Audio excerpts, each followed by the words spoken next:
দিল্লি এয়ারপোর্টটা অনেক সুন্দর। আমরা টার্মিনাল 3-তে দাঁড়িয়েছিলাম, কারণ টার্মিনাল 3 থেকেই বাংলাদেশগামী যে বিমান সেটাও যাবে, এবং আমি যে ব্যাংকক যাব, এই ব্যাংককগামী বিমানও এখান থেকেই, অর্থাৎ টার্মিনাল 3 থেকেই ছেড়ে যাওয়ার কথা, তাই এখানেই দাঁড়িয়েছিলাম। আমি এখন দিল্লি এয়ারপোর্ট আছি। আসলে আমার ক্রেডিট কার্ড আছে কয়েকটা। একটা হচ্ছে ভিসা সিগনেচার কার্ড আছে, ওটা বাৎসরিক ইন্টারন্যাশনাল, কিন্তু বুফে আপনার লঞ্চিং সিস্টেমটা পাবেন বুফে। ওটা হচ্ছে বাৎসরিক, আমি 10টা পাবো ইন্টারন্যাশনাল এয়ারপোর্টগুলোতে। সেই অনুযায়ী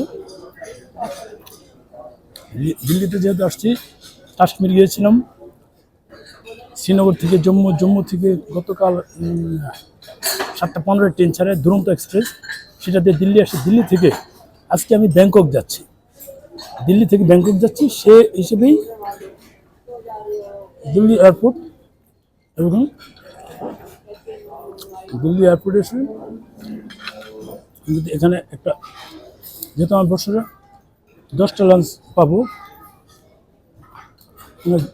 ভিসা সিগনেচার কার্ডের কাউন্টারে। এই বছর ফেব্রুয়ারি চলছে, এবার মাত্র একটা শেষ করলাম। আমার কিন্তু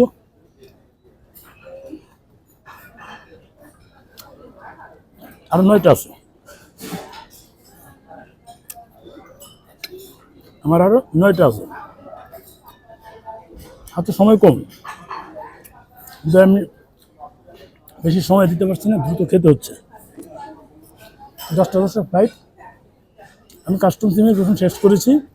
আমাকে অনেকে প্রশ্ন করে বাংলাদেশ থেকে অন্য দেশে, বাংলাদেশ পাসপোর্ট হোল্ডাররা ভারত থেকে অন্য দেশে যেতে পারবে কিনা, এটা তো অনেক মানুষের প্রশ্ন। তো আমি একটা বিষয় বলি, অনেকগুলো বিষয় থাকে, যেমন আমি কিভাবে আসলাম। আমার কিন্তু বিজনেস ভিসা আছে ভারতের, বিজনেস ভিসা হোল্ডাররা এক দেশ থেকে আরেক দেশে যে কোনোভাবে যেতে পারবে। আমি কিন্তু ইমিগ্রেশন শেষ করে এই লঞ্চিংয়ে আসছি। দিল্লি এয়ারপোর্ট যে ফ্রি লাউঞ্জ আছে, সেখানে আমার প্রায়োরিটি পাস কার্ড দিয়ে সকালে ব্রেকফাস্ট করে নিলাম।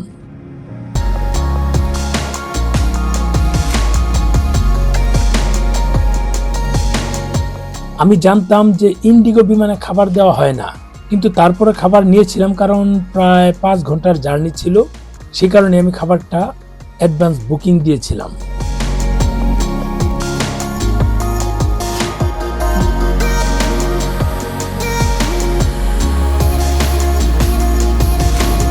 ইন্ডিগো বিমানের দীর্ঘ 5 ঘন্টার জার্নি শেষ করে আমি ব্যাংকক চলে আসলাম।